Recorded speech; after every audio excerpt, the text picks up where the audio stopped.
Hello friends, आज की video में हम जानेंगे फोकस की इम्पोर्टेंस के बारे में। अगर हम हमारे एम को, हमारे लक्ष्य को प्राप्त करना चाहते हैं तो उसके लिए फोकस का होना बहुत ज़रूरी है।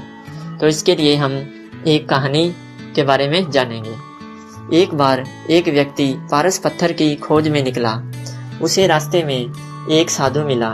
उस व्यक्ति ने साधु से कहा, मैं पारस पत्थर की खोज में निकला हूँ, कृपया करके मुझे पारस पत्थर की पहचान बताएं। साधु ने कहा, यहाँ से उत्तर दिशा में चलने पर आपको एक तालाब मिलेगा। उस तालाब के किनारे कई पत्थरों का ढेर है। उसी ढेर में पारस पत्थर पड़ा हुआ है। जब उस व्यक्ति ने पूछा, मगर मैं उस पत्थर को पहचानूंगा कैसे?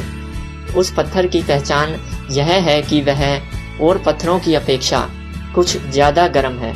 साधु ने कहा।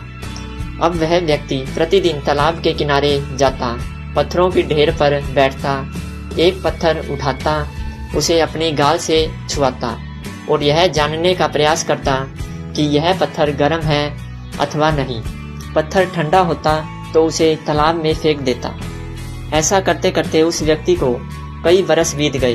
प्रतिदिन घर से आना और तालाब के किनारे बैठना, पत्थरों की ढेरियों से पत्थर उठाना और उसे तालाब में फेंक देना। एक दिन उसे पारस पत्थर मिल गया। उसने उसे उठाया और गाल से छुआया। पत्थर कुछ गर्म था, लेकिन उसने उसे भी तालाब में फेंक दिया। जल्दी ही उसे यह एहसास हुआ कि उसने उस पारस पत्थर को भी तालाब में फेंक दिया है, जिसके लिए उसने वर्षों कठोर परिश्रम किया था।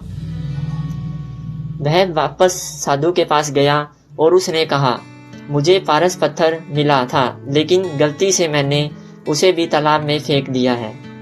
साधु ने कहा, पारस पत्थर की प्राप्ति तुम्हारा उद्देश्य था। लंबे समय तक तुम उसे प्राप्त करने के लिए कार्य करते रहे। कार्य तो तुम्हें याद रहा, लेकिन कार्य के उद्देश्य को तुम भूल गए। तुमने अपने उद्देश्य की प्राप्ति सावधानी नहीं रखी।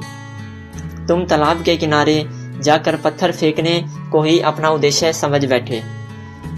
दोस्तों, इसी तरह हम भी जीवन में कई बार कोई कार्य या लक्ष्य बड़े ही उत्साह के साथ शुरू तो कर देते हैं, लेकिन धीरे धीरे जब समय बीतता है तो हम उस लक्ष्य के उद्देश्य को भूल जाते हैं और हम उस कार्य को क्यों कर रहे थे, इसका उद्देश्य क्या था, यह हमें पता ही नहीं होता। इसका प्रमुख कारण फोकस का न होना है। अगर आपका ध्यान आपके काम या लक्ष्य पर सही ढंग से नहीं होगा तो आप निश्चित रूप से अपना उद्देश्य भूल जाएंगे। इसलिए जो भी कार्य करें उसके उद्देश्य पर हमेशा नज़र बनाए रखें।